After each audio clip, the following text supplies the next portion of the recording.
So I'm going to tell you a little bit today about work that I've been doing on black hole growth, about black holes feed, and how black holes feed. You can probably see already I'm kind of giving the game away of the sort of three main methods by which black holes grow in this first slide, but I'm going to go into a little bit more detail about how we find these black holes, how we see them grow, and the physics behind it a little bit.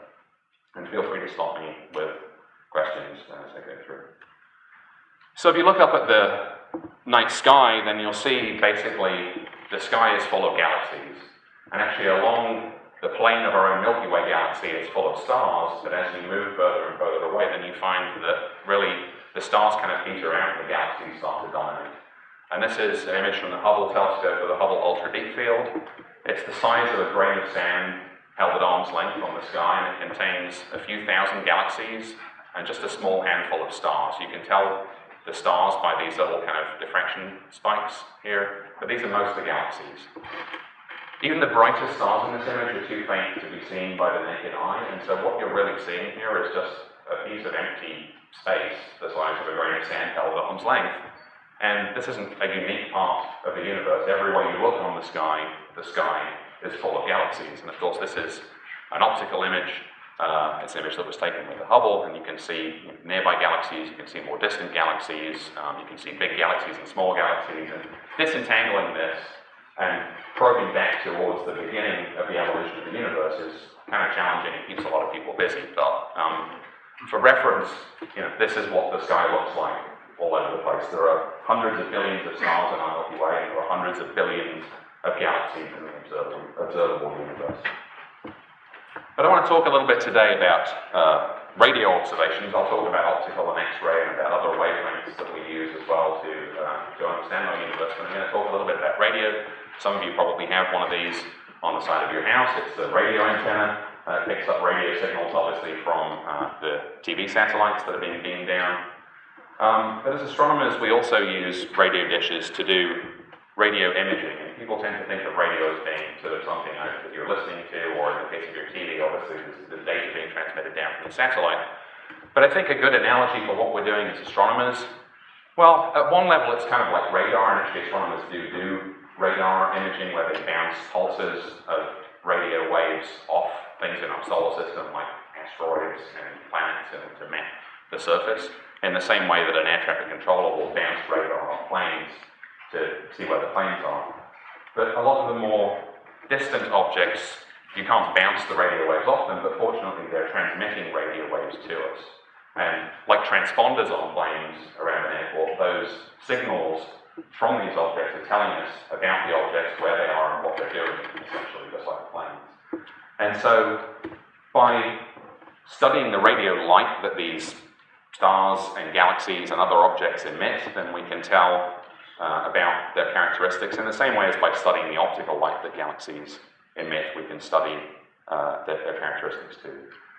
One of the advantages that we have in the radio is that we can build arrays of these dishes.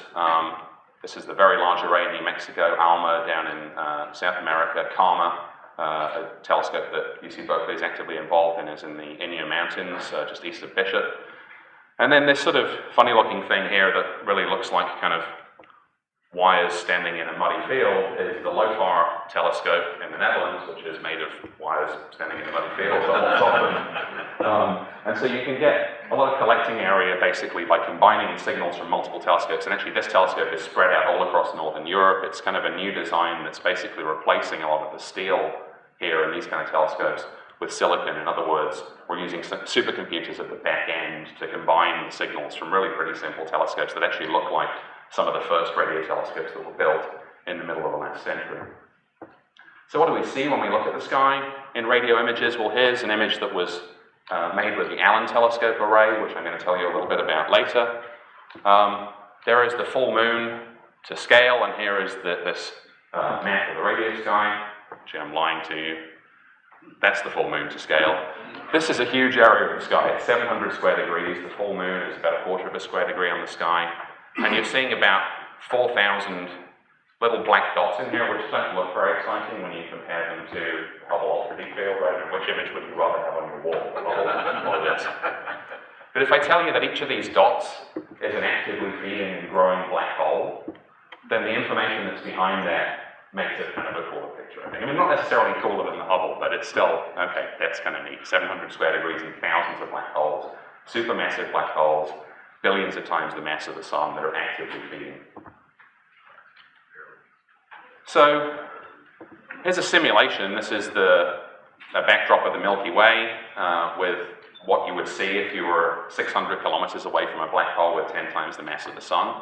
And it's distorting the image of the background. It's actually warping space-time around it. And you see here the event horizon beyond which no light can escape. I will say I'm not kind of a theorist of the physics of black holes and what goes on beyond the event horizon and all this kind of stuff. I can speak to that maybe a little bit if there are questions, but really that's kind of pretty hardcore, general relativity, and I'm sort of an observer and somebody who studies the phenomena related to black holes, and I'm kind of more interested in what happens to stuff before it falls in and goes over the event horizon.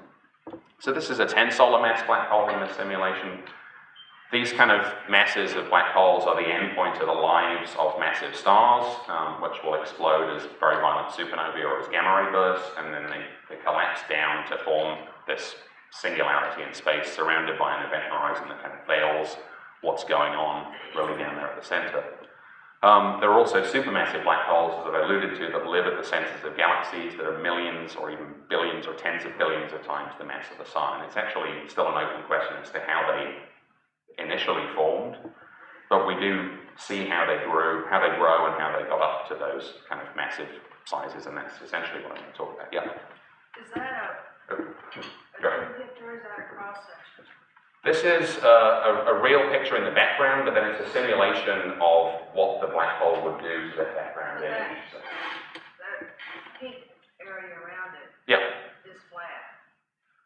Well, I mean, this is it's a 3D thing in space, but it's warping space-time around it. And it's not like a orb, it's like a plane. It's complicated. The space, I mean, you can write down the equations of the space-time, basically. You could move around this thing and still see sort of similar kind of effects. There are actually simulations on this guy's webpage, Andrew Hamilton, no relation to the founding father, but it's hard to know. But you can see his simulations of how it would look like to fall into a black hole, how it would look like if you were orbiting around it. And there's some really kind of freaky things that go on in terms of sort of these optical effects, basically, as the light's getting bent by the curved space-time. But this is, this is really close to black hole. This is 600 kilometers away. I mean, that's a short drive, basically, and we never get really this close to black holes. And so making this kind of image is really impossible with the current technology that we have. So we have a massive black hole at the center of our galaxy, but do we have any idea how many non-massive black holes we have in our galaxy? That's a good question. We know certainly of a couple of dozen of them that are pretty definitely black holes. We infer that there must be at least thousands of them, probably actually millions. If you look at the number of massive stars in the galaxy and the number of those that have died over the history of the galaxy, then millions or even billions. But it's a number that's not well known, primarily because these things are just hard to find, and most of them are just floating through space, not really doing very much. So it's the ones that are growing that are actually accreting matter, which I'm going to get onto in a second, that we can obviously see. So having said that you can't really get that close to a black hole, or you could do, but space is really big, and so to get this close to one is challenging, and that we don't have the kind of resolution to image them in this kind of detail. How do we find them? And one of the ways, and again, this is what I'm going to concentrate on, is we find them as they're feeding. And an analogy that I've used for how we see feeding black holes is someone who you'll all be familiar with.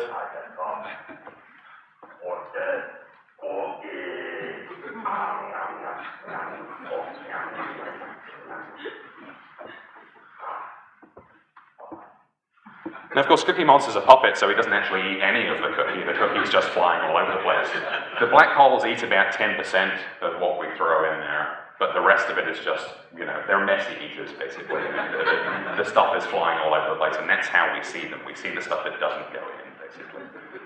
So these feeding monsters I mentioned are at the centers of galaxies. The one at the center of our own galaxy isn't feeding this dramatically, but we do see many of them that are, with hot gas that's spiraling around in what we call an accretion disk, and it's connecting in a way that is not still really fully understood to these jets that are shooting out at close to the speed of light. Jets are particles. They may be electrons and protons, or they may be electrons and positrons. We don't even really know that yet, but these are shooting out into intergalactic space, and these are some of the most dramatic and energetic processes that we see in the universe.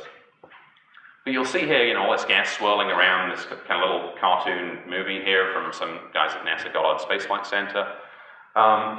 What we tend to get actually when we make these observations, So there's kind of a strange thing in that animation, I guess. Mm-hmm. I mean, it looks like it sinks in sort of in the middle. Can that be real, or is that? Yeah, I mean, there's an edge to the disk, basically.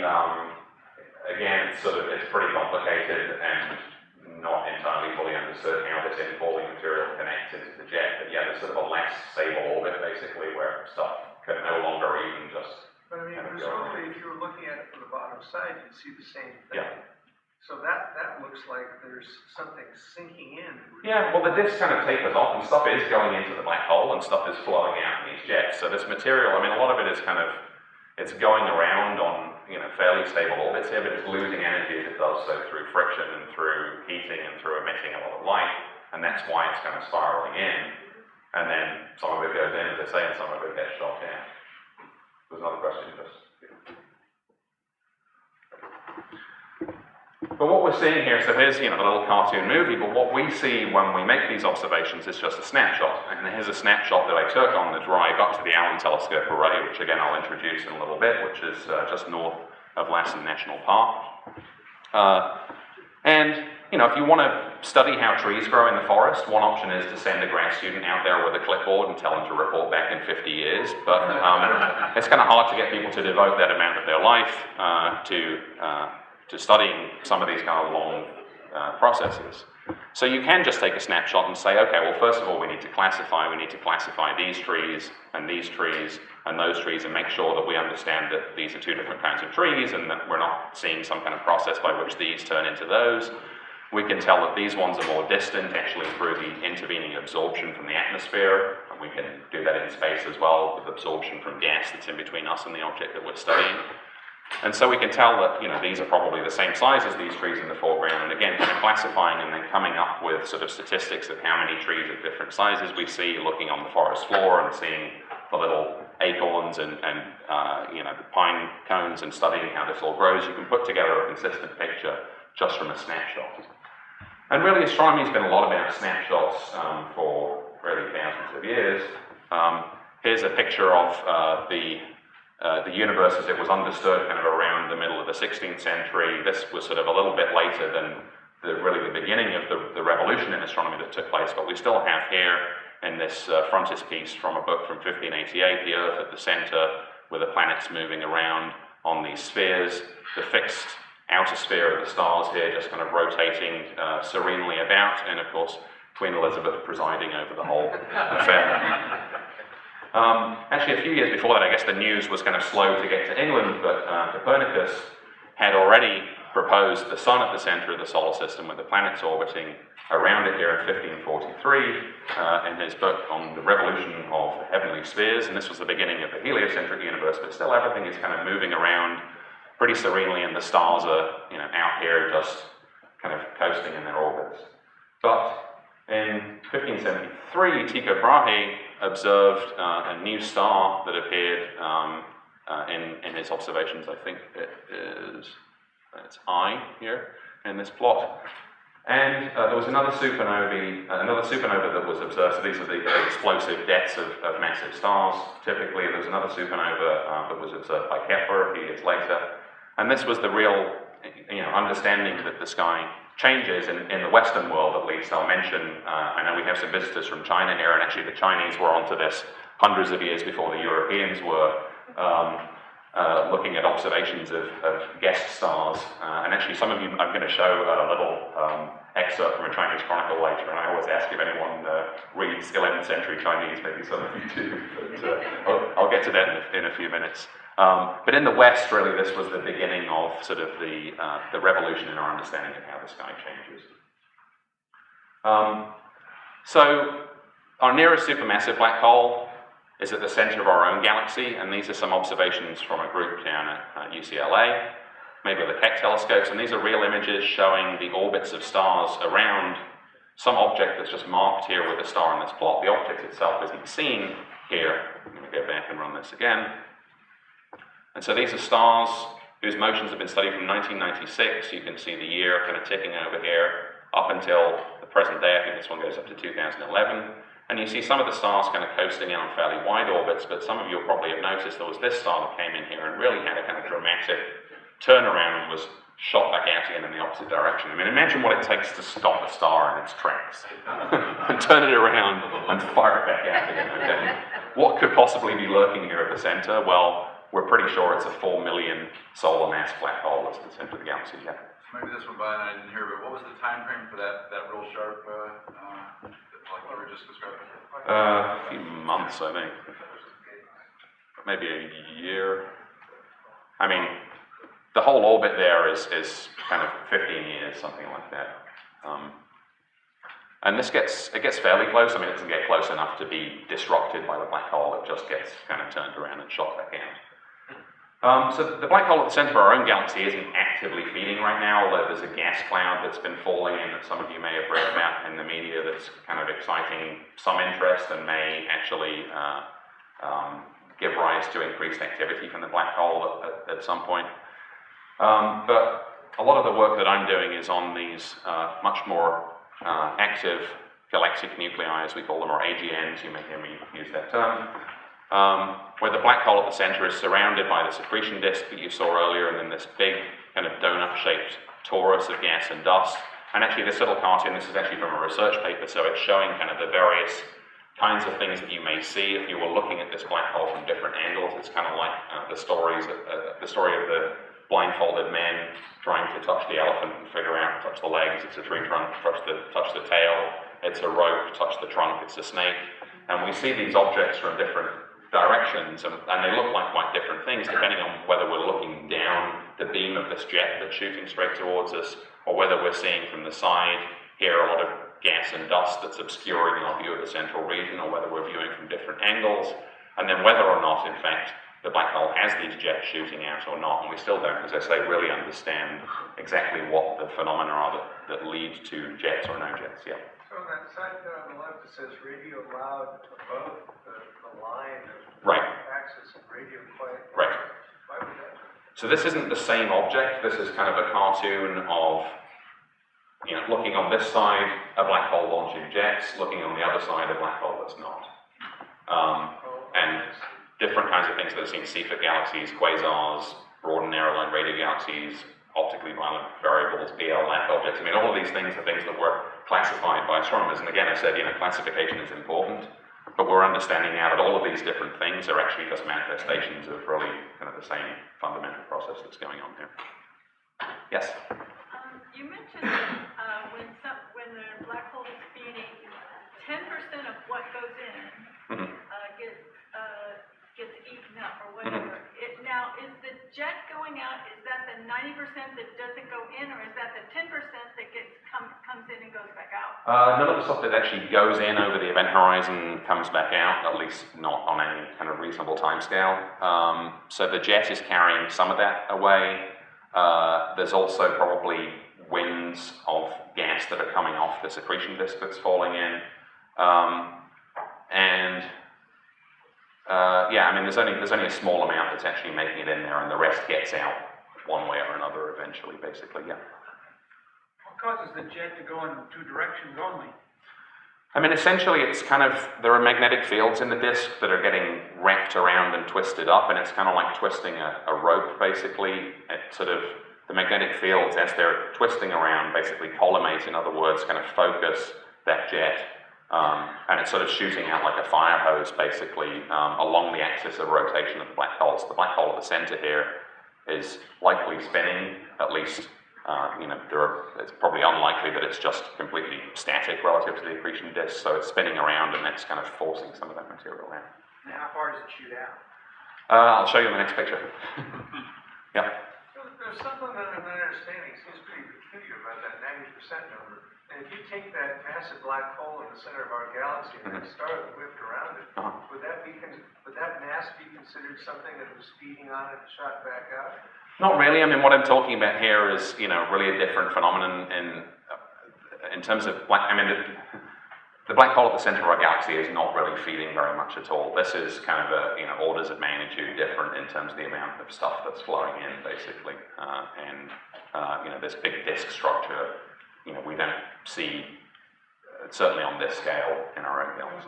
But what I'm trying to get at is, how do you decide what to put in that material that you decided the black hole was really feeding on versus other material that's just kind of orbiting in the area of the black hole? Well, because we see, in these real active galactic nuclei, I'll move on to the next picture and show you, because you'll see kind of how, comparing to our own galaxy, how different this is, yeah. Why isn't our black hole? Very good question, something that we're trying to understand. I mean, actually, probably most of them aren't.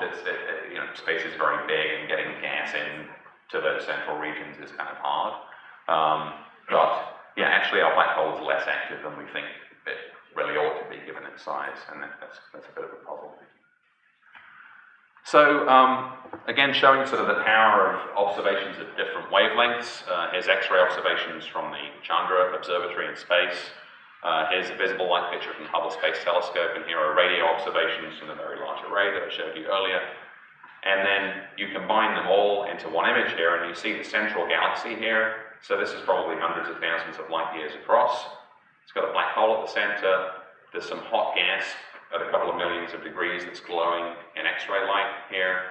And then there are these radio jets that are shooting out from the central black hole here again, sort of initially close to the speed of light, and they're sort of propagating out like bubbles basically through this hot gas out, essentially millions of light years out into intergalactic space. So these are hugely powerful engines that are, shooting out these jets that are then actually, you can see sort of faintly here, these little cavities in the X-ray gas, and so the expanding bubbles of these radio lobes are sort of excavating holes in this gas on intergalactic scales. So there's nothing like that going on in our own Milky Way, at least right now. These are massive objects. This is more common in the distant and hence the early universe, sort of closer to the Big Bang, when galaxies were more active than they are today, and we can sort of talk a little bit about why that is too. So you're seeing really what I would call negative feedback here. Basically, the black hole is sort of blowing away material. It's blowing bubbles into the surrounding gas, which otherwise might be falling in and accreting onto the black hole. And so the black hole is sort of regulating its own growth, essentially, by sort of stopping some of this fuel from ever making it down into the central regions.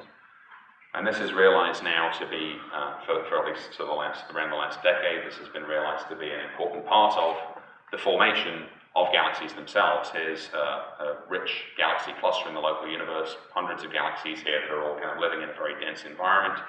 So this is a little bit unrepresentative. The whole universe is not like this, but there are a lot of galaxies that live in clusters.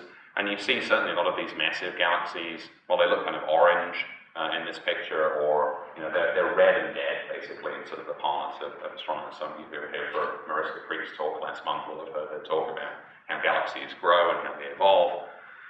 And so, there's a lot of big red galaxies, and there's some fainter blue galaxies, but there aren't really very many big blue galaxies.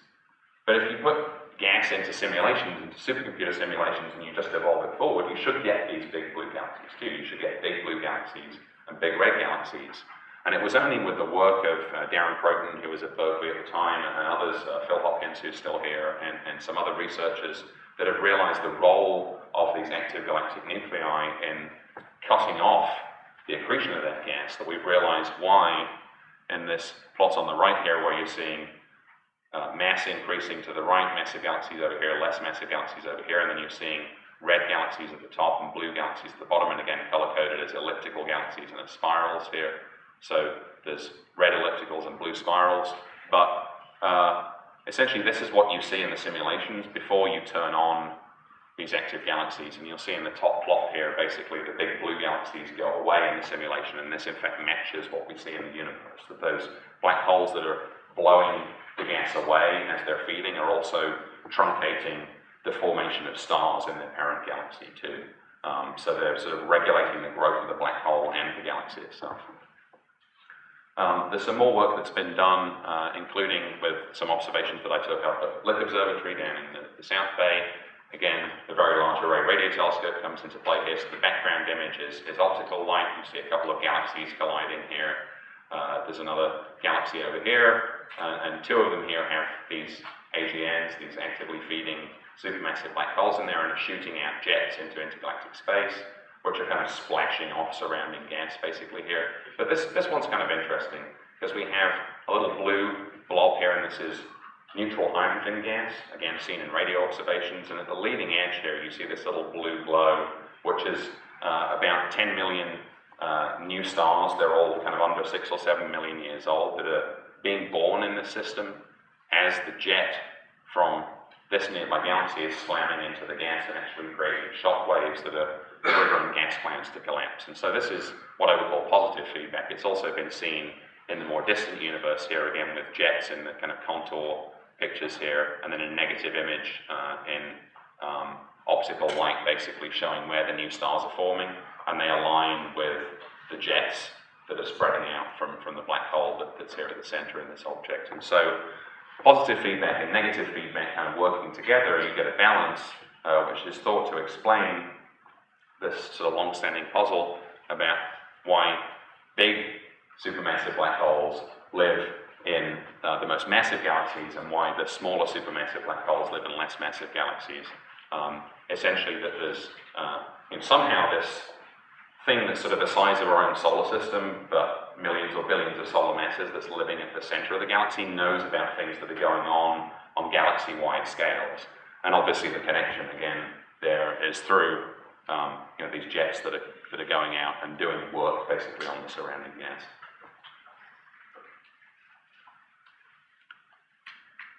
But snapshots miss the action. So, I showed you this picture before, and I said, you could go out there and look at the trees and basically figure out, a little bit certainly about things on the lifespan of trees in the forest. But, what if something pops up just in one of your observations and then it's gone again, and you're thinking, wait a minute, what was that? We want more detail, we want more time resolution, and we want to figure out, was that something real? Was it something that's important in the life of the forest, or was it just some kind of crazy fluke? So snapshots miss the action, and I would say, even snapshots taken a while apart. So here is a view of my hometown in the UK, the little town called Haswell, in, I guess, the early 20th century. And here's a picture of it in the modern day. I'm kidding.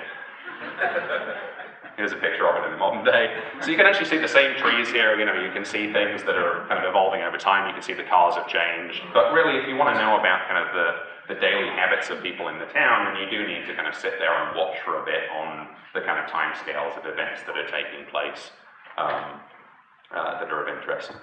So on to the Chinese Chronicles. Does this look legible to any of you guys there? So this is in 1006, some observations were made of a guest star that appeared, and actually it was very precisely described as to where that guest star was.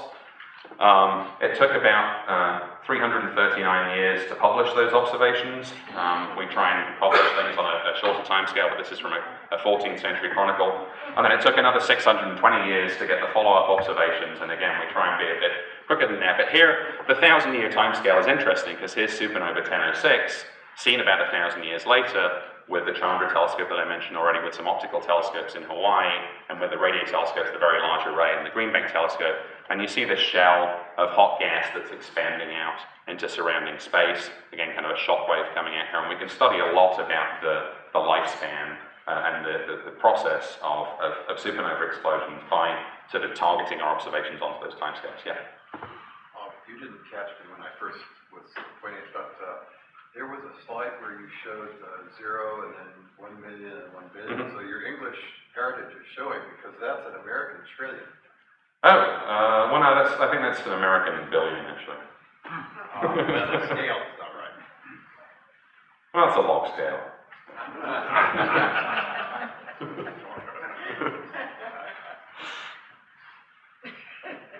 It's a cartoon, you know, you could pull out the original plot from a paper and see that sort of more accurately, yeah.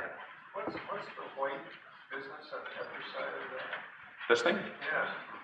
I guess that's part of the shockwave. I mean, I'm not a supernova expert. I'm showing this to sort of just talk a little bit about the timescales of transients and variable sources. And, you know, to talk about transients, there's actually been some work, particularly with the SWIFT satellite, in the past few years that's really been kind of revolutionizing our understanding of the transient sky at high energies, particularly in X-rays and gamma rays.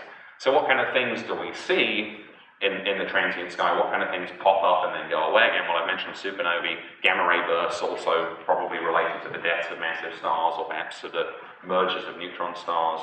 Again, sort of one of the end products of stellar evolution. We see flares. Here's a cartoon of flares coming off a low mass, very active star. We see novae, which again are kind of related to the end point of stars' lives and the accretion of gas onto it sort of on stellar scales. And we also see, more recently, what we call tidal disruptions, which I'm going to get to in just a second. But here's an image from some Berkeley folks, from Josh Bloom and Mariam Mojaz, who's now in New York.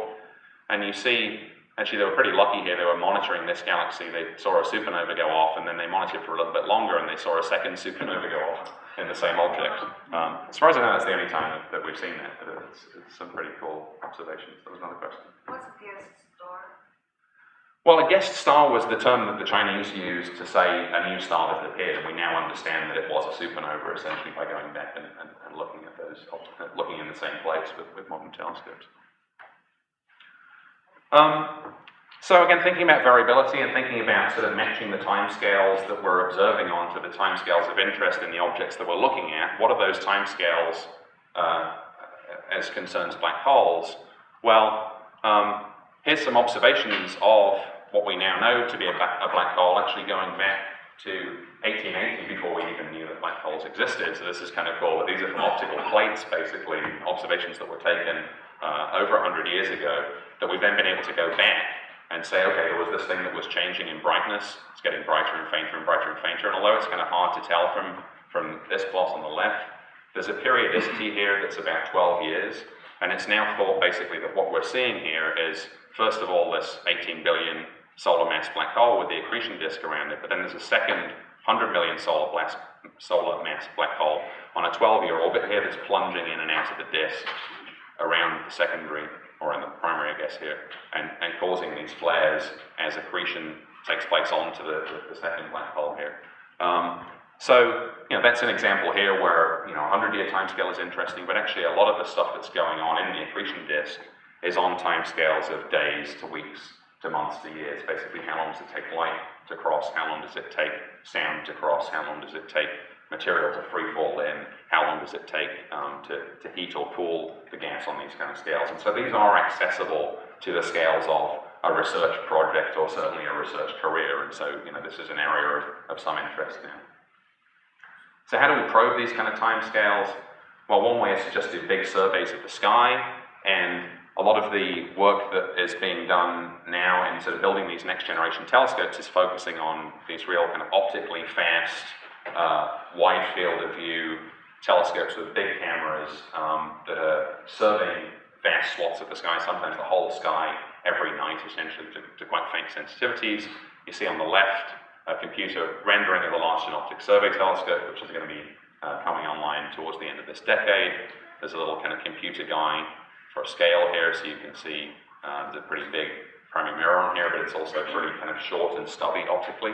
And on the right is one of the dishes of the Allen Telescope array with billionaire Paul Allen for scale, who kindly helped fund the telescope.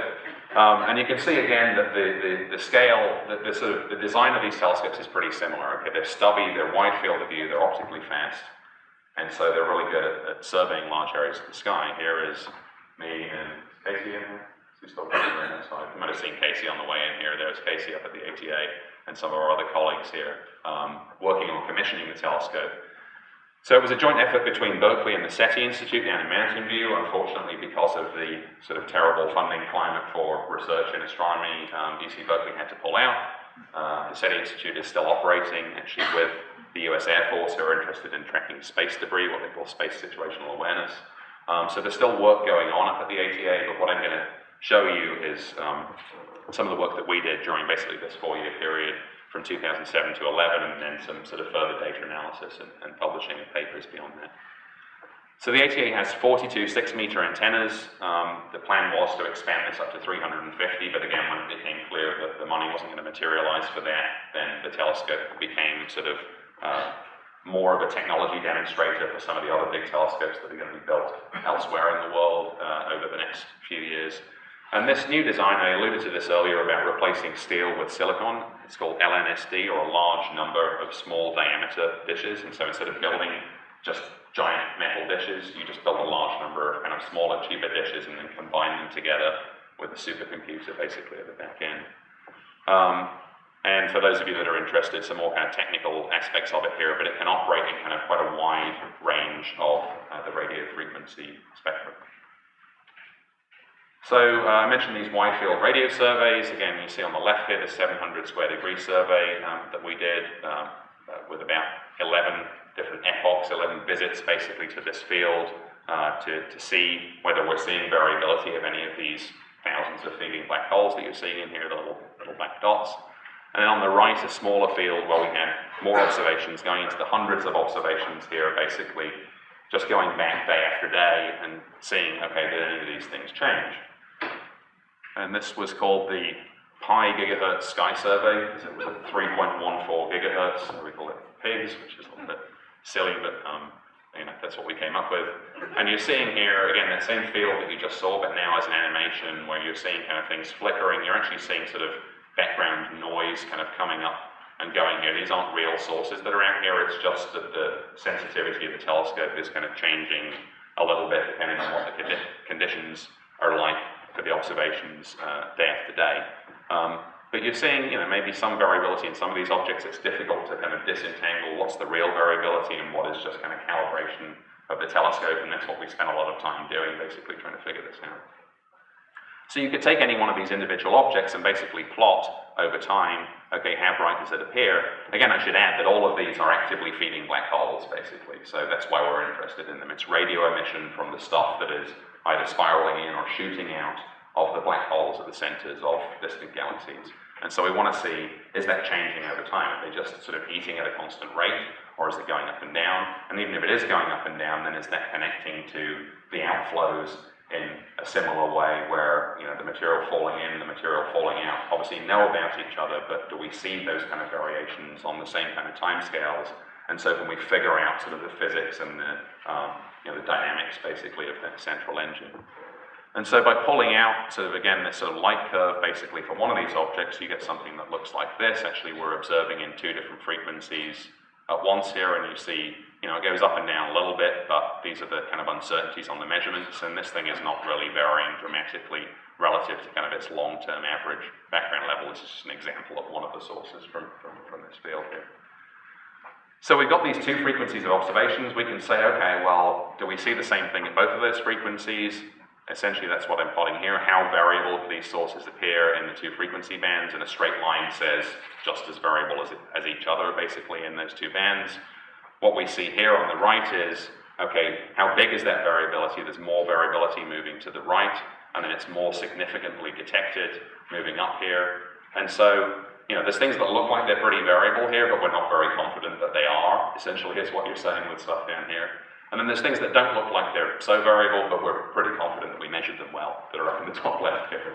And so sort of doing the math on this basically gives us a way to disentangle, okay, is this variability that we're seeing real, and have we detected it confidently or not? And again, it's kind of early days here, because there aren't really very many sources sort of up here where we can say, yes, we measured these really well. We can kind of plot out basically how the accretion around these black holes is varying. For those that we do measure well, we can say, okay, well, is there a lot of variability on short time scales? Is there more variability on long time scales? And we can kind of decompose that by, again, using some more math. And what you see here where it's kind of flat, basically, it's saying that even on long time scales, on time scales of 100 days in this case, so the length of the observations compared to short time scales of about 1 day, they're kind of equally variable here. So it's sort of just like a for those of you who know kind of signal processing or whatever, it's a white noise process where the variability is the same on all of those scales. It's kind of chaotic, it's noisy, it's kind of like the sort of that you get when your hi-fi speakers aren't plugged in or whatever. It's just variable, kind of static, basically. For this object, you see it kind of starts to turn up at long time scale, so this is a hint here that there's something going on, maybe kind of on a 100-day time scale, or maybe it's even going up further here, so maybe we're seeing kind of irregularities in the accretion disk here, or something that's connecting to these outflowing jets. And so we really want to study kind of more of these objects and get more of these statistics in order to get kind of, an ensemble of objects and an understanding of how black holes behave, when we study hundreds of them. Yeah. Is it possible it's related to the rotation of the black hole itself? Related to the rotation of the black hole itself? Yeah. Yeah, I mean, we think actually that the launching of those jets is probably related to, first of all, the spin of the black hole, and secondly, the accretion rate, basically the fraction of, when you're trying to feed, the monster, when you're trying to feed Cookie Monster, how many cookies can you shove in kind of thing? I mean, there comes a point where, you might as well give up. It's like feeding a baby, I guess, as well. You've got to get it at the right rate so that most of it's going in. And if you try and throw a lot in at once, then you're going to get a bigger mess. Okay, and so we see that with the black holes too, basically. The gas that's trying to fall in at kind of low levels, basically, more of it is making it in there, but also it's more likely to launch these jets at low levels, and then when you kind of shove a whole bunch in, then it's sort of disrupting the jet formation probably, and actually you get more kind of winds and outflows that are more sort of spherical, basically. Again, very poorly understood, and that's kind of why we need to do this, basically, to figure it out a little bit more. If some of you were watching this closely, you'll have seen a transient source appear. I mentioned, transient sources before, and it's actually going to be somewhere around here. There it was. Just kind of pops up and then went away again. But really, this is kind of, I like to think of it as like a grumpy cat transient, basically. It just kind of popped up and went away. What was that? You saw the cat in the earlier picture. We'd really like to see something twice in the same place to be sure that it really was real and not just sort of some problem with our equipment. And so we went digging a little bit deeper into this, and what we found is that this little source that pops up here,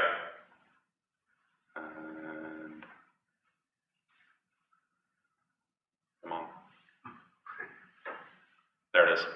That was actually this source that kind of ended up with a ghost image over here because the telescope was pointing in the wrong place for like 10 seconds or something before it slewed on to its next target.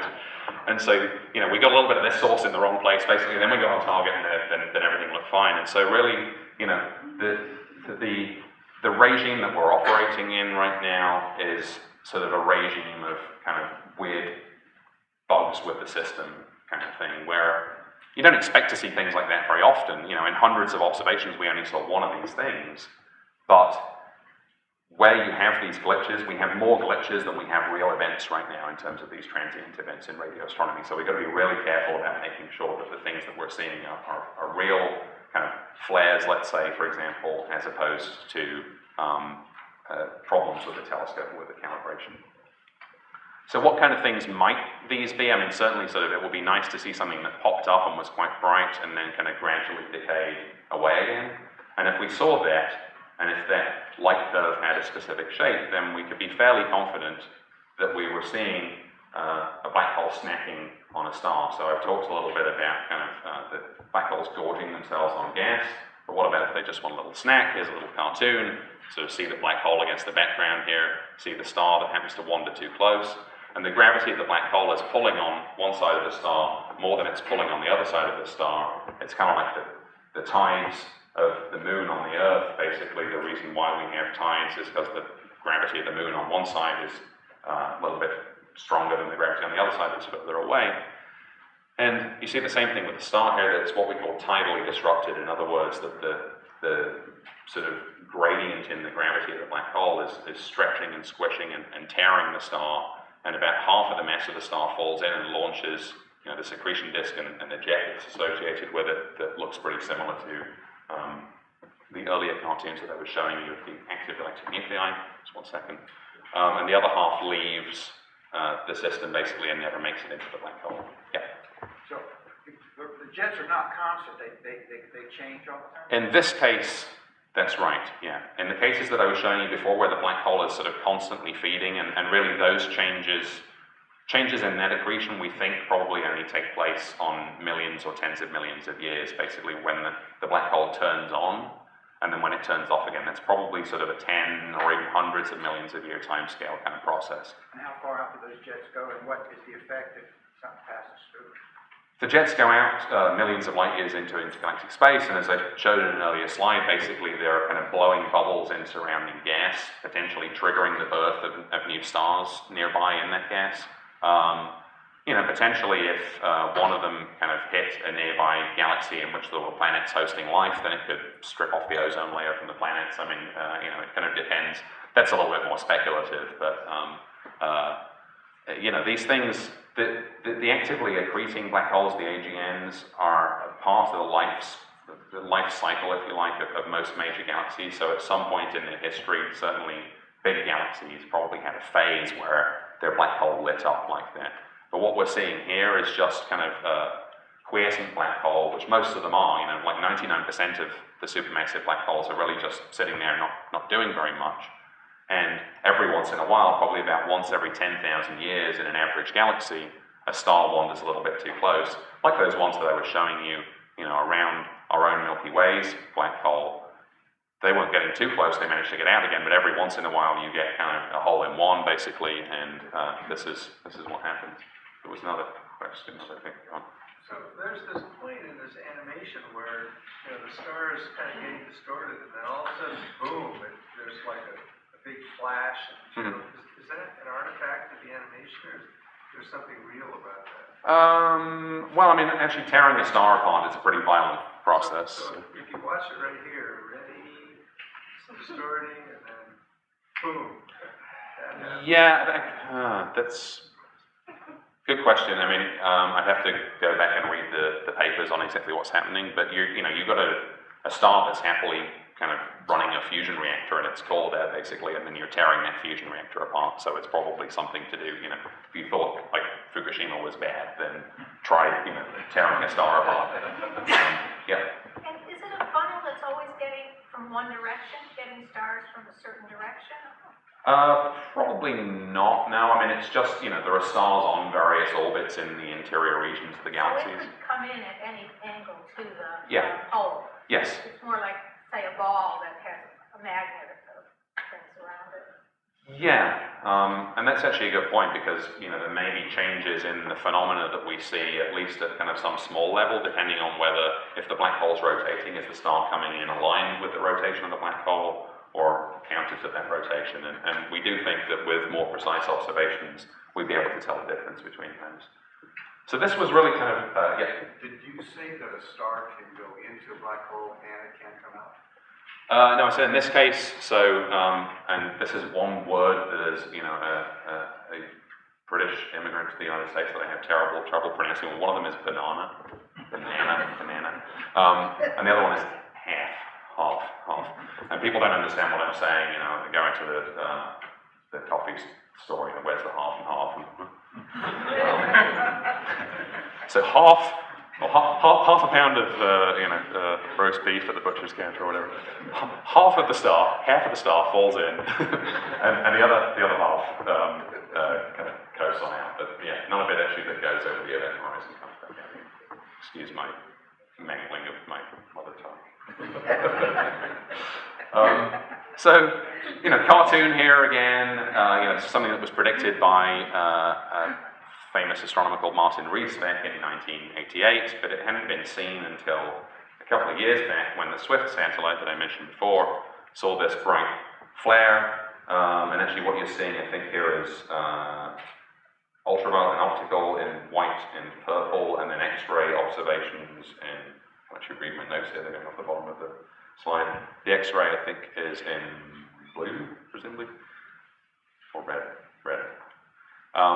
And so you're seeing a flare from, that was detected by the Swift satellite here. So before, I don't have a before image here, but suddenly there's this very bright thing, if you like, a guest star that appeared, although in this case it wasn't, well, it was related to a star, because it's now understood that this was one of these tidal disruption events. It was a star being swallowed by a black hole. And the reason why we know that is because we followed the light, I say, the research team that did this followed the light curve, followed the brightening of this event.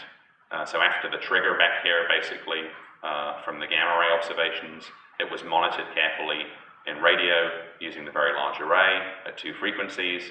It got quite a bit brighter again here on the log scale, so it's sort of a few hundred times brighter than it was initially over a period of about a year, basically months to years, and then it fades off. It's predicted to fade off, these stars, the actual observations, and then sort of on a 10-year time scale up to a 100-year time scale, it's predicted that it's going to fade off back into undetectability again. And so this was the first one of these that had been seen, the first tidal disruption event, the first black hole actually just snapping on a star going past. Shortly thereafter, another one was seen by a group led by Brad Sanko, who was in Berkeley Astronomy until recently. And here you do have a before picture, and then you have an after picture, and then you have kind of a zoom in here that's showing basically where all of the observations of the different wavelengths aligned.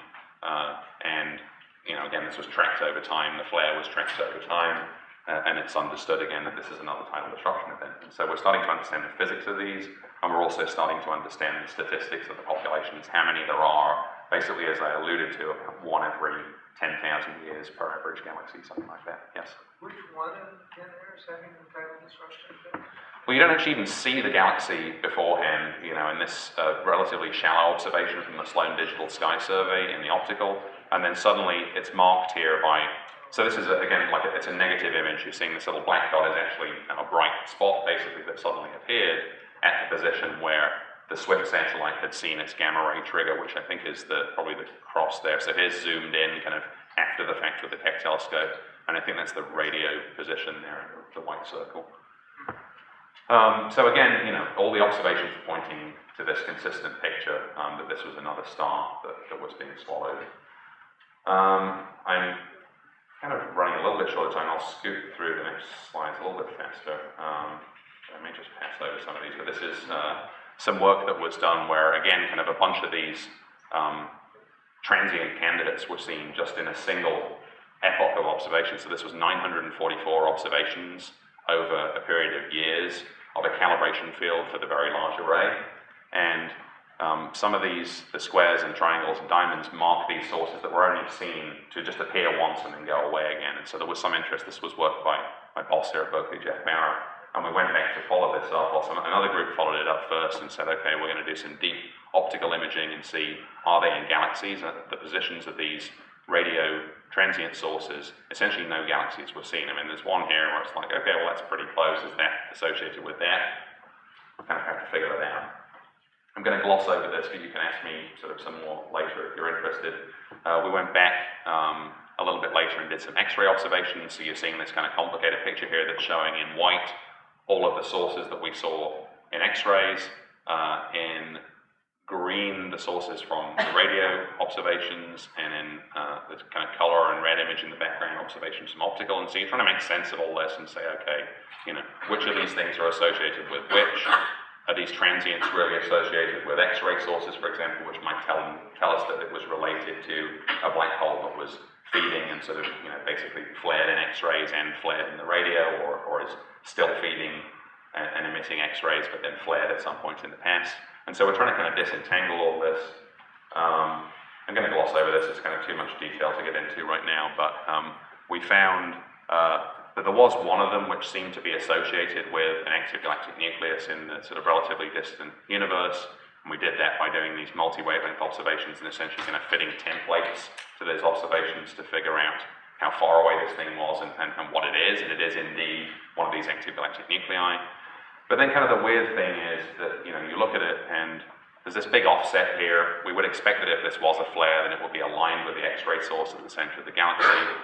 It also, if this was a flare and it was at this distance, then it was a really huge flare that doesn't really fit any of the models of the black hole tidal disruptions or this kind of thing, or even of a supernova or a gamma ray burst. And so it's still, again, it's early days and it's confusing. And the X-ray source we think is real. The radio source, we're understanding with further analysis that, again, some of these radio sources that we're seeing were kind of associated with glitches in some of the earlier observations. Some of them are kind of maybe not as significant as they were initially thought by those first authors. Some of them are definitely real, and the reason why we know that is because actually if you were to just kind of pair up, if you were to pair up radio and X-ray sources here, if you just kind of threw them all down on the table here, if you threw down red balls and black balls on the table and they were just randomly distributed, then you wouldn't expect to find that they were paired up in any sort of statistically significant way. And so we can do that test with these, and we find that actually the X-ray and radio sources are closer to each other on average than we would expect them to be if they were just scattered throughout the image. And that tells us that there is some association there, but it doesn't tell us specifically which X-ray sources and which radio sources are associated with each other. And that's essentially what I have. What I have here. What you would see if they were random, and there's a little bit of kind of clustering basically above and beyond the randomness. But again, some of these are just kind of weird. We only saw them once. They're possibly not real. We need bigger surveys. We need more data. We need to do more wide field, long-term imaging in the radio. Is that your cat? No, that's Grumpy Cat.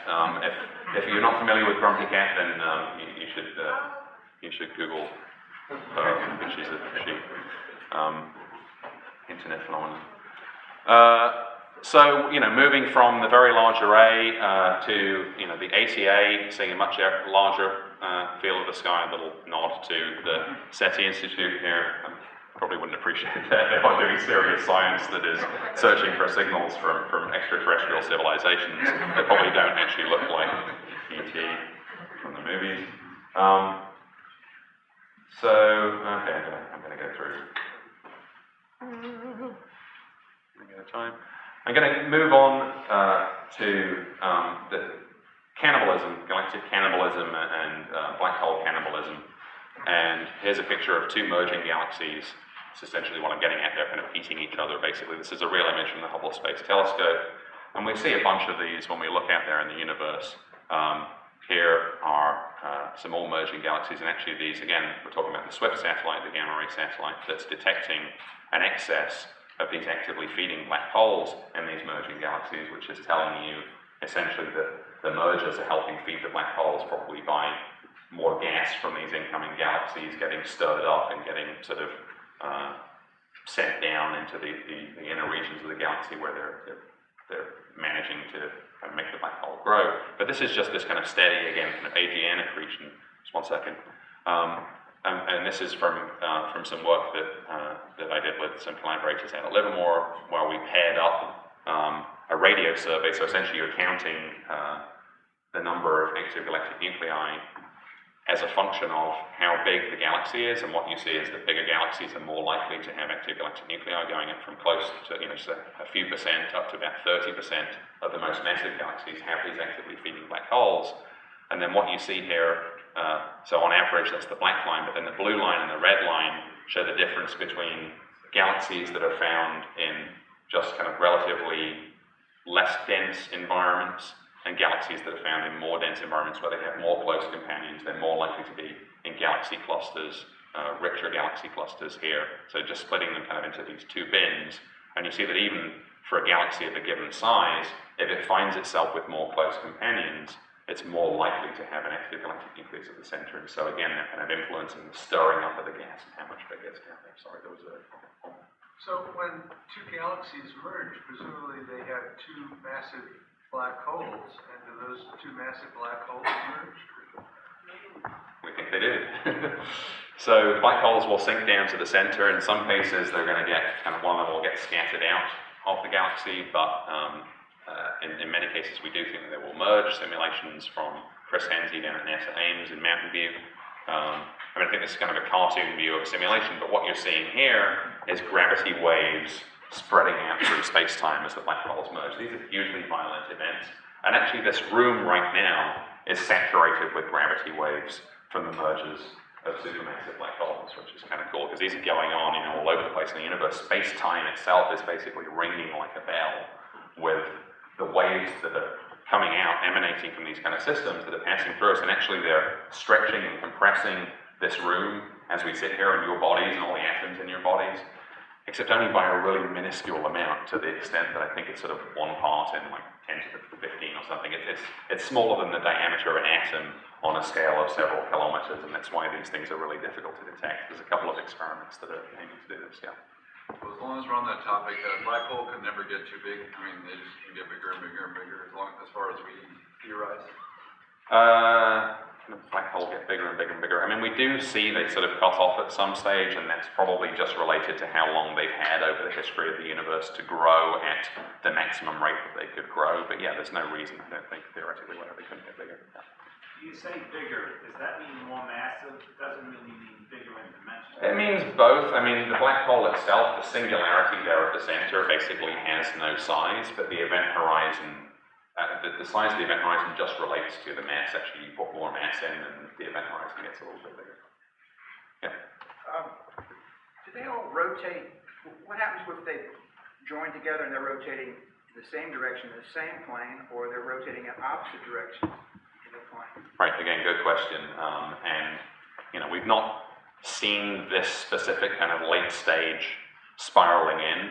There are a lot of people who've worked a lot on the general relativistic equations that tell you how this works, and yes, you do see a difference. You see a different, I mean, basically what I'm getting to is there's observational signatures of this, and the flare that you would see from this is different depending on whether they're co-rotating or counter-rotating, so yeah, very good question. Okay, so how do we detect these ripples? Well, there are some folks that are looking at pulsars, which are spinning neutron stars that are kind of beaming out radio waves that we see essentially like a lighthouse effect of the Earth if the beam happens to kind of pass by. Some of these are rotating, they're sort of the corpses of stars basically that are rotating, some of them hundreds of times a second. So imagine sort of something, the mass of a star, basically the size of the Bay Area that's spinning hundreds of times a second. So these are really powerful kind of objects too.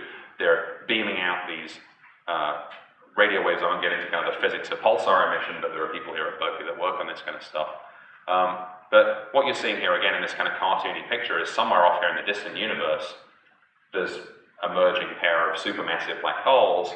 These ripples are coming through space-time and basically kind of distorting the pulses from these pulsars as they pass by. And so if you could time these things very precisely, the pulsars are very regular clocks, and if you can time them at Earth, and if you see that timing signal change a little bit for particular pulsars in a particular direction, and if you can do that for a whole bunch of pulsars, then essentially you can see the ripples in space-time that are coming from the supermassive black holes. And there's actually a race on to be the first to detect gravitational waves. There are some groups that are doing this with radio observations. I'm not involved in this work myself, but there are some groups that are monitoring pulsars with radio observations. There are also groups that have giant lasers that are several kilometers long, and they're looking for changes in basically the length of that laser beam as the gravitational waves pass through. And actually, those experiments are sensitive more to the mergers of smaller black holes. These pulsar timing experiments are sensitive to the mergers of supermassive black holes. And the prediction is that as these experiments are going on, that sometime in the next few years, essentially by the end of this decade, if we haven't detected these using one or other method, then there's probably something wrong with our understanding of relativity or the physics of pulsar emission or black hole mergers or something, and so that really will be kind of back to the drawing board. Very briefly, I'm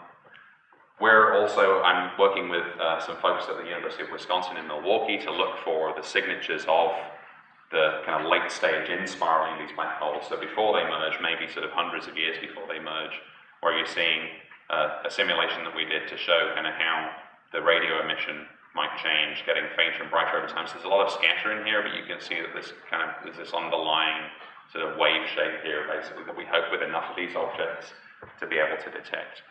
So we're simulating right now how many of these will be seen in these big next generation surveys. So talking about next generation surveys, these large surveys will see obviously a lot of just the standard accretion that we've been seeing so far. They'll see more of these tidal disruption events, and they'll see the end spirals of these supermassive black holes. There's a whole bunch of acronyms here with some of the telescopes that are going to be coming online over the next decade. See if I can get these right: the Murchison Wide Field Array, the Long Wavelength Array, the Australian Square Kilometre Array, Pathfinder, the Low Frequency Array. This is the Karoo Array telescope, and they made it bigger and bigger. In Afrikaans is meer, so it's more Karoo Array radio telescope or meer. This is the Westerbork Synthesis Radio Telescope in the Netherlands, and they have a new detector on that. And ultimately, we're heading towards the square kilometer array in the radio, which I'll mention briefly in a second. And it's really kind of multi-wavelength. So these are all radio telescopes, but we're also incorporating X-ray and gamma ray and optical and infrared, and all of these telescopes working together to study black hole growth. And multi-messenger as well, which essentially what I'm talking about there is gravitational wave detection, things that aren't kind of ordinary light, but are actually sort of other signals from these objects. So I showed you the VLA field of view relative to the ATA. Here's the Australian SKA Pathfinder, and here is the Murchison Wide Field Array, which is essentially kind of like LOFAR that I showed you before, just a bunch of kind of radio aerials, except instead of being in a muddy field, they're in the outback in Western Australia. And so this has a really big field of view. You can see a lot of the sky. Skipping through, there's an ASCAP antenna. It's going to survey basically most of the visible sky every day, 230 times as fast as the ATA did, with 10 times better resolution. It should see about 60 new tidal disruptions, which it will then monitor over time, every sort of 10 daily visits, basically, plus about 20 radio supernovae and a handful of gamma ray bursts, maybe a few tens of these in-spiraling black holes, and 250,000 of these actively feeding radio AGNs that will monitor every day. So this is real kind of revolutionary stuff if ASCAP works, according to the design specifications. The MWA is already online. Here it is again, kind of dipoles in the outback. This is a view from a plane. I won't get into this plot here on the left, but we're basically kind of pushing down in sensitivity and surveying larger areas, which enables us to really explore kind of regions of kind of area of space and time and sensitivity that we haven't been able to look at before. And so sort of 10 years and on, we're aiming towards the square kilometer array, a simulation from some guys in Australia. This is now in the early stages of construction in Western Australia and in South Africa, and it's going to be basically thousands of dishes and thousands of these dipole antennas that are really going to kind of transform our understanding of how black holes grow. So I'm going to kind of skip over these. I'm going to finish up and then I'll take some questions. I'm just going to skip over these questions, but we want to know how do gas and stars basically get into the central regions of galaxies and into the black holes? How do these supermassive black holes merge? How does that connect to the jets that are flowing out? Why are some black holes just sort of sitting there and not doing very much, and others are steadily accreting, others are flaring as they're swallowing stars, or the accretion rate is changing? When you do a census of black holes, how do they relate to the galaxies that they find themselves in? And how can we make use of all of these different wavelengths and also of the signals from, particularly from gravitational waves, to really understand not just the black holes that are showing up in these surveys, but also other transient and variable sources, supernovae, and maybe, who knows what else might crop up here. So to just kind of put up the final slide, basically I talked a little bit about black holes snacking. I talked a little bit about black holes gorging on gas, which really is mostly what we see right now. And I talked about them cannibalizing each other. And I hope that I've left you with kind of a flavor of where this field of research is going to go during the next few years. So stay tuned. Thanks.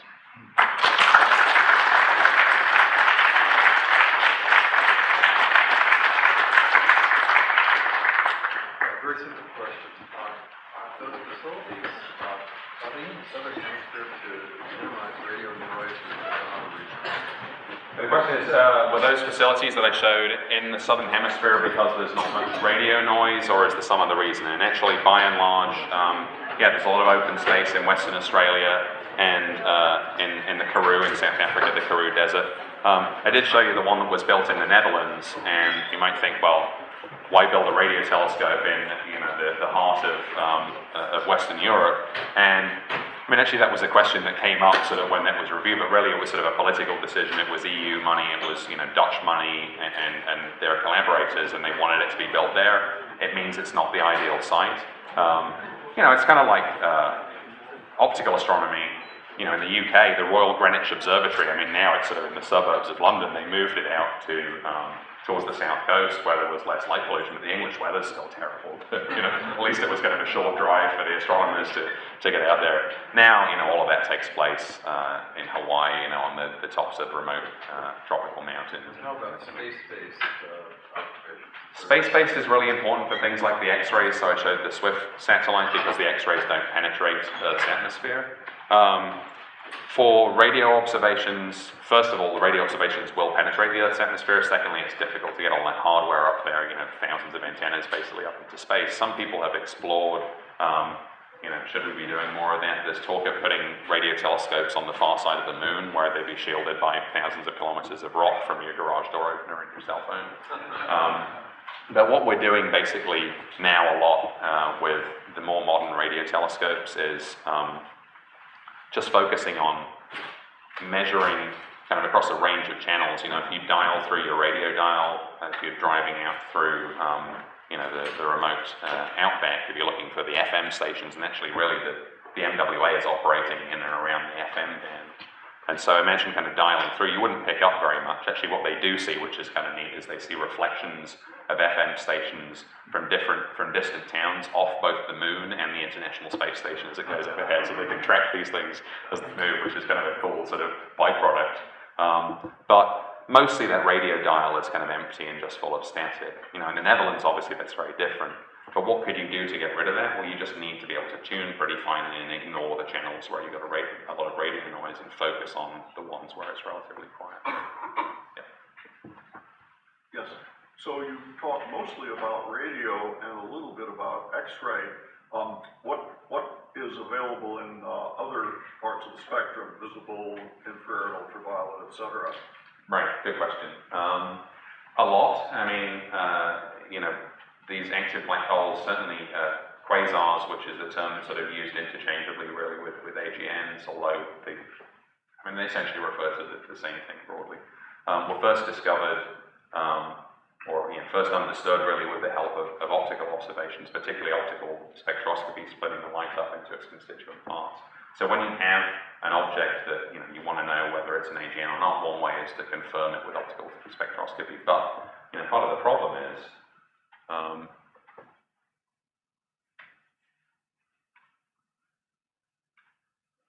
so I said the sky is full of galaxies. You know, find the AGN in this picture, as opposed to in this picture where everything in there is an AGN. You know, it's easier in radio. So there's much less interference in the radio spectrum than in visible. I mean, it's not so much interference, it's just that there's a lot more going on, actually. It's mostly kind of starlight here. You know, the optical is very good for studying starlight. It's also good for studying hot gas that's falling into black holes, but stars don't emit as much in the radio as AGNs do, whereas in the optical, you know, disentangling those two things is a little more difficult. It can be done. I mean, I don't mean to say that this is useless.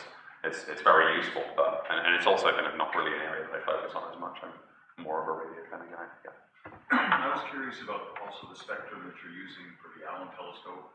You know, how you selected those particular frequencies that at least the picture showed, like something gigahertz. How those are chosen, and what that represents, and also, are you looking at a specific section of the sky you're showing the same data over a period of time? Right. They were chosen partly to avoid radio frequency interference. We actually found kind of a sweet spot around 3 gigahertz where there wasn't kind of much pollution, basically. Partly for sort of reasons of how bright these objects appear at different frequencies. But it was also kind of a, you know, I don't want to call it a fishing expedition because we get dinged by the National Science Foundation and people like that if we propose to just kind of go out there and see what we find. But let's call it a technology demonstration or, you know, an initial kind of pilot study or you know, a characterization search basically.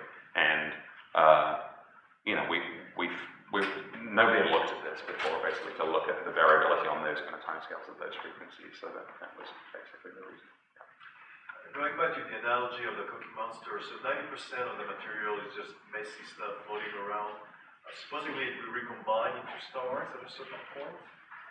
Yeah, eventually. I mean, you know, there's a lot of gas out there in the universe, and if it gets dense enough, then some of it forms stars. there's kind of some enrichment of material that goes on. You know, the universe was initially just hydrogen and a little bit of helium, a very small sprinkling of lithium and heavier objects, and then as stars were born, particularly massive stars, they kind of process that gas into heavier elements and kind of recycle the gas through sort of several generations of stars. And the heavy elements that make up the Earth and that make up the, you know, the calcium in your bones and the iron in your blood came from massive stars and from supernova explosions. You know, this is not an original thought for me, but we're made of stardust, the stardust in our bodies. And so, you know, things are getting recycled in space all the time. As to whether any one parcel of gas is ever going to end up in a star or not, I mean, it's sort of... Because 90% that's massive, right? Yeah. So is that something we can actually observe, that 90% recombining at some point? Would that be an indication of a black hole in itself? I don't think we've seen that specifically. You know, I mean, it's only the stuff that's going into those black holes. When you have a galaxy that is, you know, hundreds of billions of times the mass of the sun, feeding a black hole, you know, really you're only talking about sort of a solar mass per year or something like that, or maybe a little bit, you know, around that kind of ballpark, a little bit less, a little bit more, or a lot less, perhaps. But that's not very much. I mean, it's a lot of gas to throw into a black hole, but it's not very much gas in terms of the budget of gas that you have on kind of a galaxy-wide scale. So I did show, you know, I mean, talking about forming stars, you know, I did show the connection between these outflows and star formation here. But I mean, this isn't the gas that, you know, there's gas here that's falling into the black hole here, and then you know, tens of thousands of light years away, there are stars forming that are related to the jet from the black hole, but it's not the same gas, basically. Yeah. Yeah, on the 10% of the gas that goes into the black hole, it's like protons, neutrons, electrons, and once it goes to the event horizon and it approaches the singularity, do we know any idea what state of the matter it's is? just mass at that stage, basically. Pardon? It's just mass at that stage, basically. I mean, all of that gets erased. There's only actually three things that you can measure about a black hole, and that's mass, charge, and spin, and everything else, all of that information just gets kind of wiped out, basically. I don't know what's inside. Right. Yeah. So these galaxies that merge and then have multiple black holes, can they stay with multiple black holes for some amount of time? I mean, do you have like binary galaxies in the sense that... Yeah, in fact, we have seen that. I didn't show pictures of that, but there are some where you see two AGNs there. You might see them as two X-ray point sources, for example, where they're both accreting. Not very many, I mean, there's a handful of those that have been seen. That's kind of earlier on in that sort of in-spiral. We want to try and catch them as they're really kind of in the late stage. I mean, there should be a flare that's associated with the final merger as well, but we haven't seen that yet. Kind of a basic question. I hope it's not stupid, but what causes the rotation of the black hole in the first place? No, that's a good question. I mean, why do things rotate in space? Right, exactly. The other sort of, you know, opposite question to that is why would things stay still? Okay, you know, you have a cloud of gas, and I mean, especially if it's a big cloud of gas, it will be sort of unnatural for it not to be kind of slowly drifting at some level. And then what happens, like an ice skater, basically, as the gas cloud collapses, and there's a little bit of rotation, it's sort of pulling its arms in. Conservation of angular momentum means that it's going to spin more and more, and that's why we see, you know, why all the planets are in a disk in the solar system, and why the sun is rotating in the same direction as most of the planets are. Essentially, it's that the cloud of gas that went to form the solar system had a little bit of a kind of drift to it, and then as it collapsed, the angular momentum basically pancakes out like some pancakes pizzas. It pizzas out like somebody, you know, spinning a pizza basically, and it flattens out. Same thing with the accretion disks around black holes basically, and with the black hole itself, that it's just kind of the angular momentum being conserved as the system is sort of collapsing in on itself. And the rotation direction, well, I guess it doesn't matter. Yeah, I mean, you know, trying to figure out what that rotation direction is and trying to figure out when galaxies merge. You know, there was a question earlier about what happens if they're rotating in different directions or the same they're direction. rotating always in different directions depending on whether you're looking at it from the top or the bottom. So I guess well, no, I mean, if they're both going that way, then... Right, I mean, if they're in the same plane, but just looking at a black hole or a galaxy in isolation, It's rotating clockwise on one, if you look at it from the top. Right. But you know, are they co-rotating or Right. counter-rotating? Is it like gears that are kind of, you know, grinding against each other, or, you know, that analogy maybe, yeah. Yeah, so how close do we think, you know, the closest black hole is that we've detected? And are there any significant concerns that if a black hole came too close to the solar system, there would be serious disruption? Space is really big, and actually we have a couple of guys here from a summer program that we've been doing where we did an exercise about the scale of the solar system, and I don't know whether Darius or Boris would like to comment on how big space is, but we did a model solar system with Play-Doh where we made the sun basically a ball 1 meter across, and the Earth is a pea on that scale, and the sun was a ball in the YMCA in downtown Berkeley. The Earth was a pea on the same city block. Pluto was like this tiny little speck basically up at Space Sciences Lab on the hill, and the nearest star on that scale is 15,000 miles away. And so, you know, try and get a hole-in-one golf shot from hit the Earth from that kind of distance. So the number of black holes is so small that the odds are infinitesimal. The number of black holes is pretty big. It's certainly smaller than the number of stars, and we know that collisions between stars don't happen very often because, you know, the space between them is so huge. And, you know, maybe there are 1% as many stars as there are, and 1% as many black holes as there are stars in the galaxy. So, you know, maybe the nearest one is hundreds or thousands of, probably hundreds of light years away, something like that. But the chances of it getting close enough to do any damage are pretty remote. So we can stick to worrying about asteroids. Yeah, right. Yep. No, there's a lot of interest in this 10%, 90% thing. Well, of course, we can't observe it because, for one thing, the timescales would be too critical. There is at least a theoretical analogy, because the dynamicists think that smaller bodies in the solar system, that Jupiter has kicked something like 10 times as many out of the solar system as have been captured. Yeah, so sorry, what was the question? Well, just that there's an analogy, a theoretical analogy, between the way that small objects get handled in the solar system, but eventually most of them being ejected, according to any rate the current theoretical models. Yeah, I mean, sure. I'm not sure that that's necessarily kind of telling us that there's any sort of scaling relation or whatever. I just detected a demand for straws, so I can't. Let's take one more question, yeah. Do spiral galaxies share a rotational plane, or are they at just random angles, planes? Compared to each other? Yeah. They do not share a preferred rotation direction, actually. There was some, have you heard of Galaxy Zoo? There's some of you probably have, there's a project called Galaxy Zoo where you can go and classify galaxies.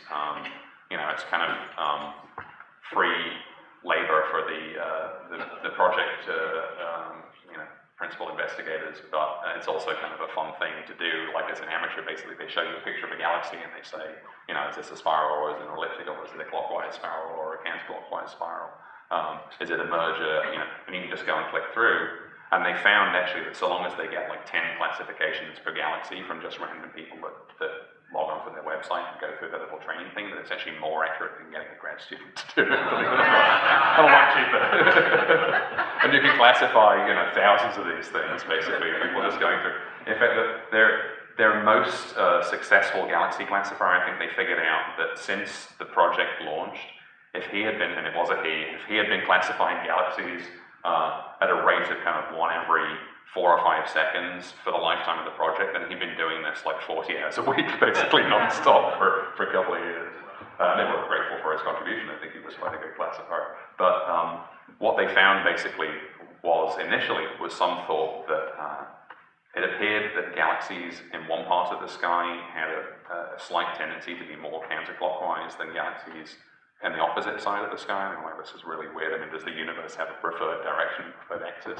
They dug into this a little bit more, and I think they basically solved this by flipping the images of the galaxies around and having people classify them again. And they found, I think, I think I'm remembering this correctly, that right-handed people have a slight preference to kind of misidentify when they're not sure. Yeah, I guess that's probably. I think I should probably leave it at that if some of you, we're at 12:30 and probably want to take off, but thanks a lot.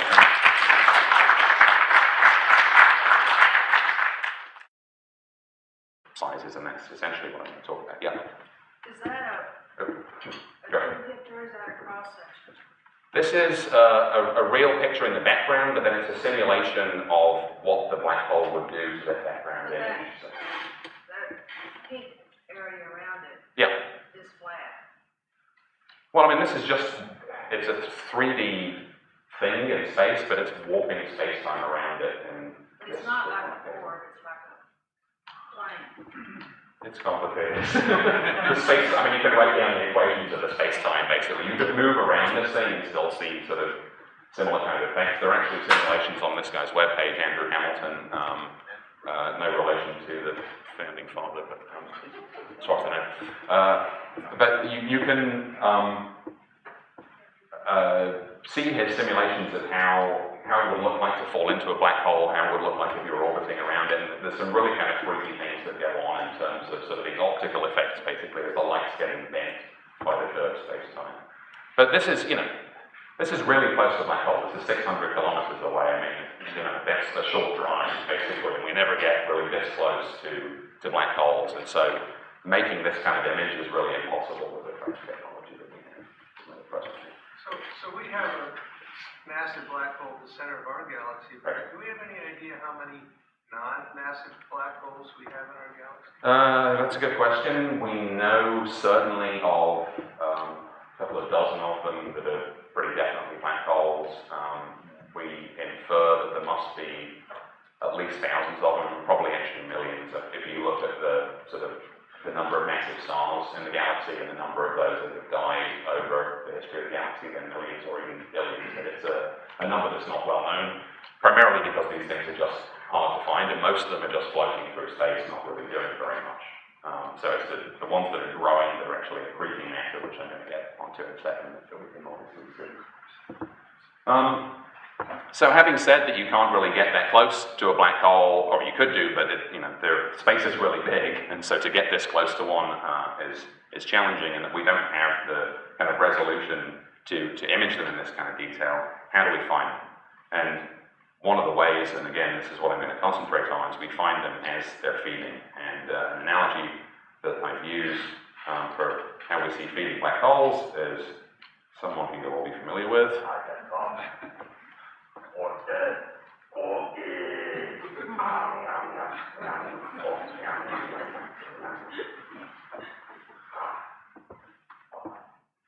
Now, of course, Cookie Monster's a puppet, so he doesn't actually eat any of the cookie. The cookie's just flying all over the place. The black holes eat about 10% of what we throw in there, but the rest of it is just, they're messy eaters, basically. The stuff is flying all over the place, and that's how we see them. We see the stuff that doesn't go in, basically.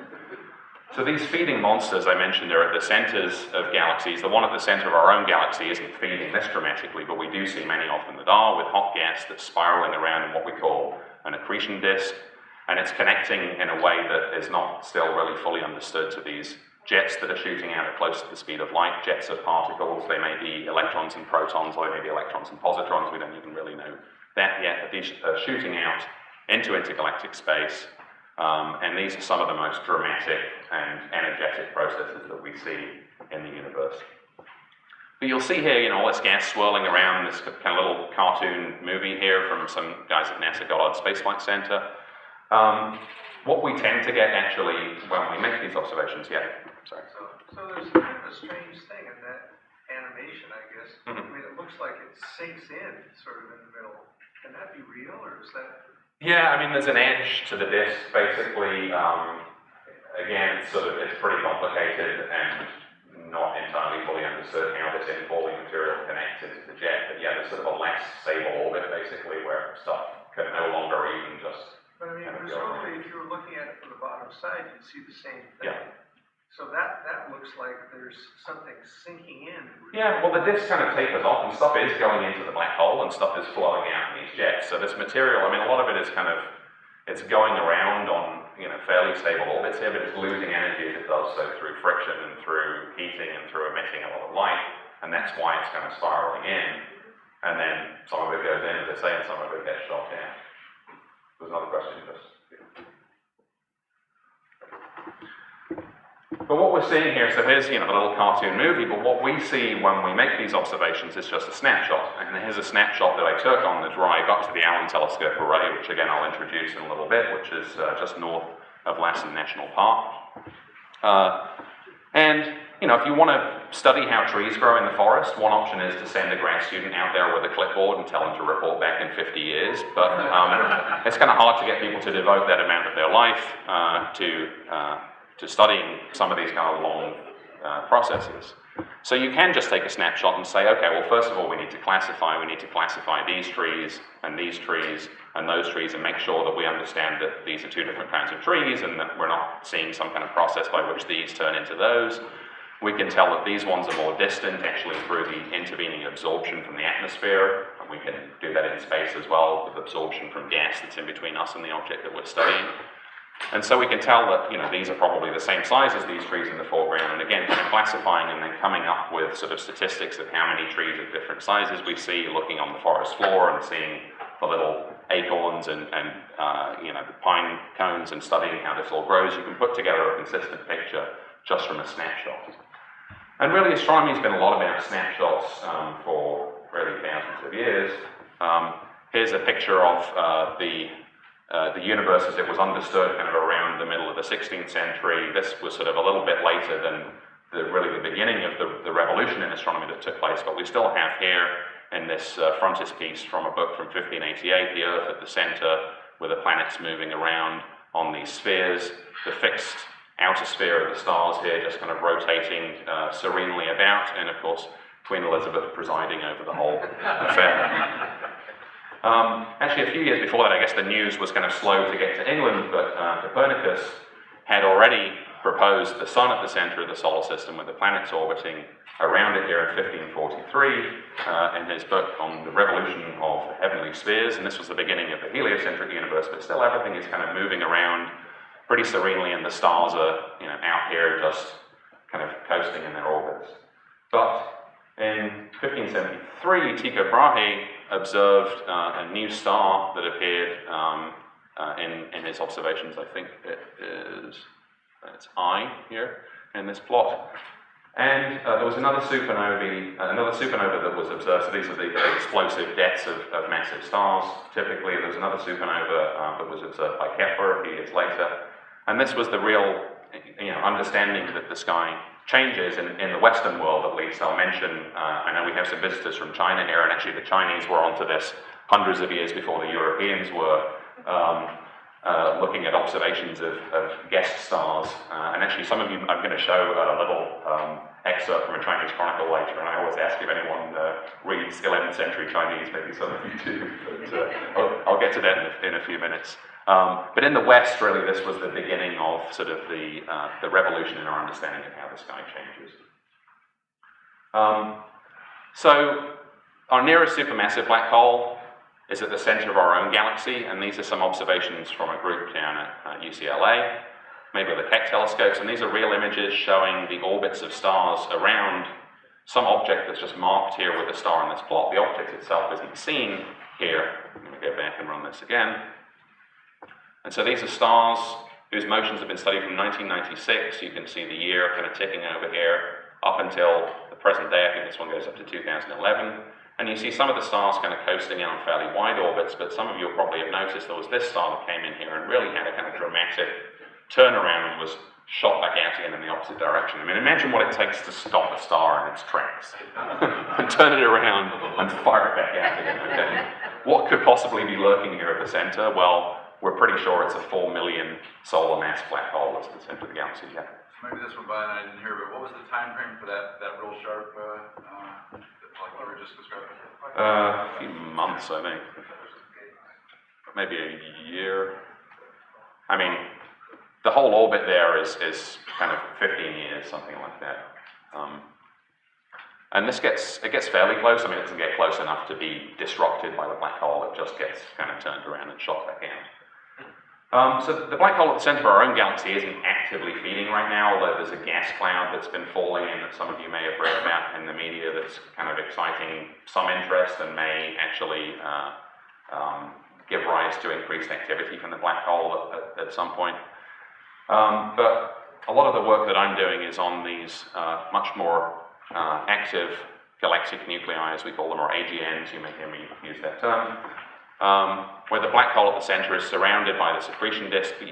So I'm going to tell you a little bit today about work that I've been doing on black hole growth, about black holes feed, and how black holes feed you can probably see already. I'm kind of giving the game away of the sort of three main methods by which black holes grow in this first slide, but I'm going to go into a little bit more detail about how we find these black holes, how we see them grow, and the physics behind it a little bit.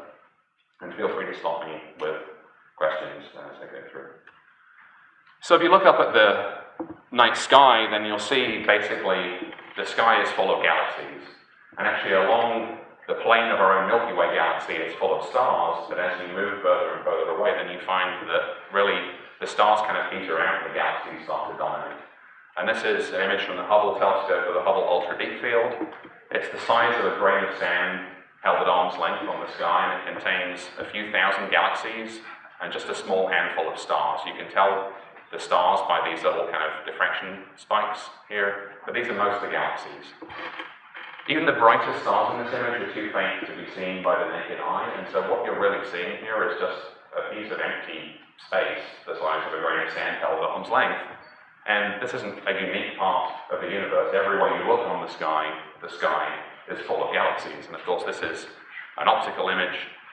It's an image that was taken with the Hubble, and you can see nearby galaxies, you can see more distant galaxies, you can see big galaxies and small galaxies. And disentangling this and probing back towards the beginning of the evolution of the universe is kind of challenging. It keeps a lot of people busy. But for reference, this is what the sky looks like all over the place. There are hundreds of billions of stars in our Milky Way, and there are hundreds of billions of galaxies in the observable universe. But I want to talk a little bit today about radio observations. I'll talk about optical and X-ray and about other wavelengths that we use as well to understand our universe. But I'm going to talk a little bit about radio. Some of you probably have one of these on the side of your house. It's the radio antenna. It picks up radio signals, obviously, from the TV satellites that are being beamed down.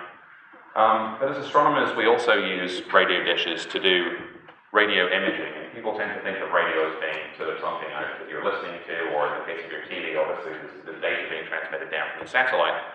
But I think a good analogy for what we're doing as astronomers, well, at one level, it's kind of like radar, and actually astronomers do radar imaging, where they bounce pulses of radio waves off things in our solar system, like asteroids and planets, to map the surface, in the same way that an air traffic controller will bounce radar off planes to see where the planes are. But a lot of the more distant objects, you can't bounce the radio waves off them, but fortunately they're transmitting radio waves to us. And like transponders on planes around an airport, those signals from these objects are telling us about the objects, where they are, and what they're doing, essentially, just like planes. And so by studying the radio light that these stars and galaxies and other objects emit, then we can tell about their characteristics in the same way as by studying the optical light that galaxies emit, we can study their characteristics too.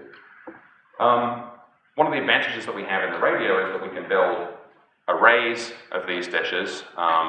This is the very large array in New Mexico, ALMA down in South America, KAMA, a telescope that UC Berkeley is actively involved in, is in the Inyo Mountains, just east of Bishop.